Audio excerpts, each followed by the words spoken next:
भक्तों हर हर महादेव। आइए रामायण के पाठ्यक्रम में चौपाइयों का गायन करें और उनका भावार्थ समझे। पिछले भाग में हमने गाया और सुना कि परशुराम जी लक्ष्मण पर क्रोधित हो रहे हैं और उनका क्रोध जो है वह बढ़ता ही जा रहा है। तो उनको क्रोध करने के लिए प्रभु श्री रामचंद्र जी बोले। आइए उन चौपाइयों का हम गायन करें और उनका भावार्थ समझें। नाथ करहूँ बालक पर छो, सूध दूध मुख करिय न को, जो पै प्रभु प्रभाव कछु जाना, तो की बराबरी करत आयाना। प्रभु श्री रामचंद्र जी कहते हैं कि हे नाथ, बालक पर कृपा कीजिए। इसने सीधे और दुर्मुहे बच्चे पर क्रोध मत कीजिए। यदि यह आपका स्वभाव और यदि आपका यह प्रभाव जानता तो यह आपसे बेसमझ बराबरी नहीं करता, आपसे यह बराबरी की बातें नहीं करता। जौलरी का कछु अजगर करही, गुरु पितु मातु मोद मन भरही, करिय कृपा शिशु सेवक जानी, तुम समशील धीर मुनि ज्ञानी। यदि बालक कुछ चपलता भी करे तो उसके माता पिता और गुरु जो है उस पर आनंद लेते हैं, उनका मन प्रसन्न होता है, उस पर क्रोध नहीं करते हैं। यह तो छोटा बच्चा, इसे आप सेवक जानकर इस पर कृपा कीजिए। आप तो समदर्शी सुशील और धीर ज्ञानी मुनि हैं। राम बचन सुनी कछुक जुड़ाने, कही कछु लकन बहुरी मुसुकाने, कही कछु लखन बहुरी मुसुकाने, हसत देखे नख सिर रिस व्यापी, राम तोर भ्रातावड़ पापी। परशुराम जी प्रभु श्री रामचंद्र जी के वचन सुनकर उनका मन जो था ठंडा हुआ, क्रोध ठंडा हुआ। इतने में लक्ष्मण जी कुछ कहकर फिर मुस्कुरा दिए और जैसे ही मुस्कुराता देखकर प्रभु श्री परशुराम जी का नख से सिर तक सारे शरीर में क्रोध छा गया।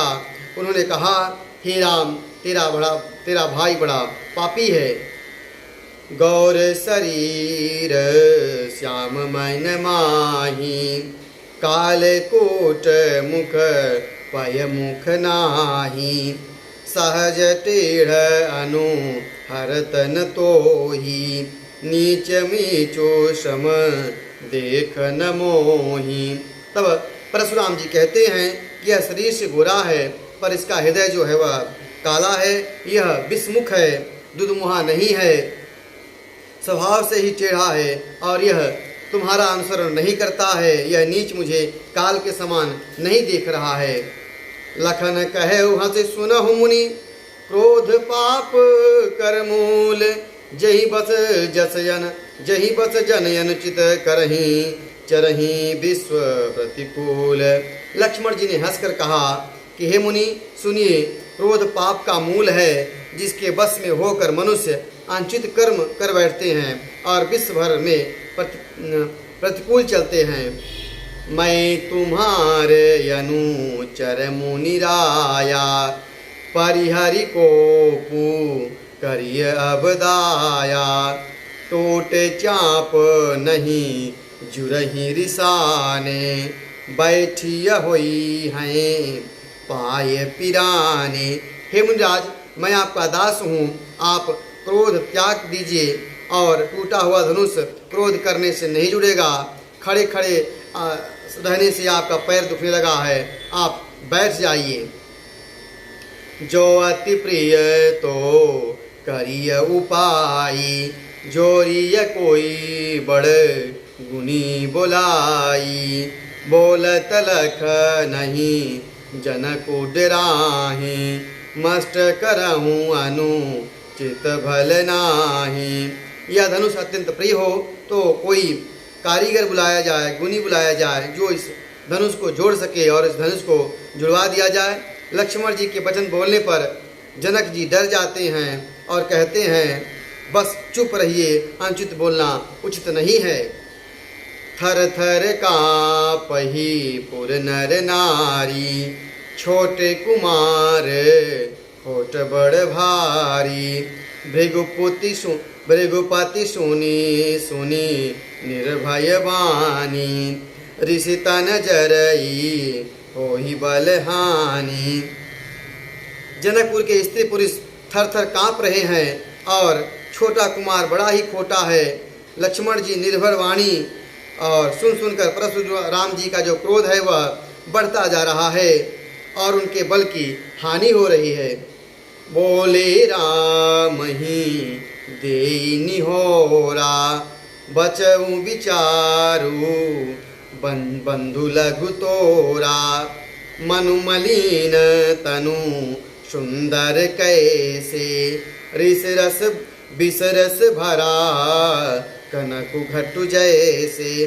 तब परशुराम जी ने क्रोध करते हुए श्री रामचंद्र जी पर एहसान जताते हुए कहा कि मैंने तुम्हारा भाई समझकर इसे अभी तक बधा नहीं, इसे बचा कर रखा है, लेकिन इसका मन जो है बहुत मैला है। शरीर सुंदर भले ही हो, जैसे कि विष से भरा हुआ कोई सोने का घड़ा हो।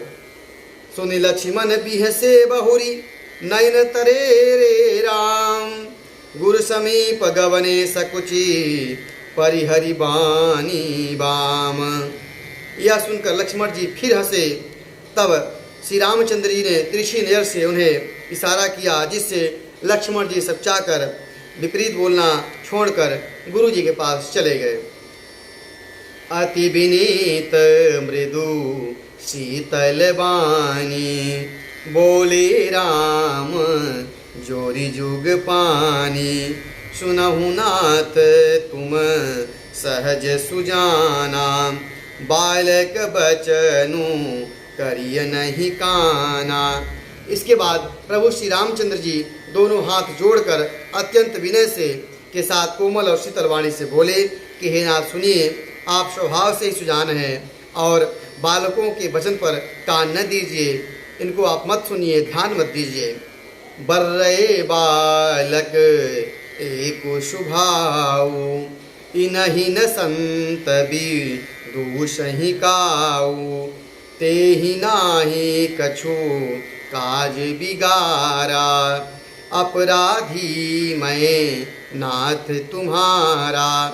तब प्रभु श्री रामचंद्र जी कहते हैं कि नाथ, बालकों का और बर्रे का एक ही स्वभाव होता है। संत लोग इसमें दोष नहीं देखते हैं, दोष नहीं लगाते हैं। फिर उसने तो आपका कुछ बिगाड़ा नहीं है, आपका सच्चा अपराधी, असली अपराधी तो मैं हूँ। कृपा कोप बधु बसऊं गोसाई, मोह पर करिय दास की नाई। कही अबेगी जही विधि ऋषि जाई, मुनि नायक सोई करो उपाई। अतः हे स्वामी, कृपा क्रोध बध और बंधन जो कुछ करना हो दास की तरह मुझ पर कीजिए। जिस प्रकार से आपका शीघ्र क्रोध दूर हो आप वही कीजिए। हे मुनिराज, आप बताइए, मैं वही उपाय करूं जिससे आपका क्रोध जो है वो चला जाए, आप शांत हो जाएं। कह मुनि राम जाई ऋषि कैसे, अजहूँ अनुज तब चितव अनैसे। एहि के कंठ को ठार न धीना, तो मैं काह को पुकर कीन्हा। तब मुनि परशुराम जी ने कहा कि हे राम, क्रोध कैसे जाए, अब भी तुम्हारा जो छोटा भाई है वह टेढ़ा ही ताक रहा है। इसकी गर्दन मैंने कुठार न चलाया तो मैंने क्रोध किस लिए किया, मेरा क्रोध करना व्यर्थ हो जाएगा। गर्भस्त्र वहीं अवनिपि रवनि सुनी कुठार गति घोर, परसु अछत देखऊं जियत बैरी भूप किशोर। मैंने जिस कुठार की घोर करनी सुनकर राजाओं की स्त्रियां के जो गर्भ हैं वह गिर जाते हैं, उसी फरसे के रहते मैं इस राजपुत्र को जीवित देख रहा हूँ। परशुराम कह रहे हैं कि इस फरसे के रहते है जो राजकुमार है वह जीवित बचा जा रहा है।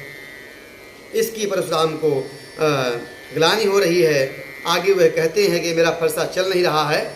इस भाग को, इस कथा को हम अगले भाग में कहेंगे। आज कथा यहीं तक। कथा अच्छी लगी हो तो YouTube चैनल को सब्सक्राइब करें, कमेंट करें, शेयर करें। हर हर महादेव।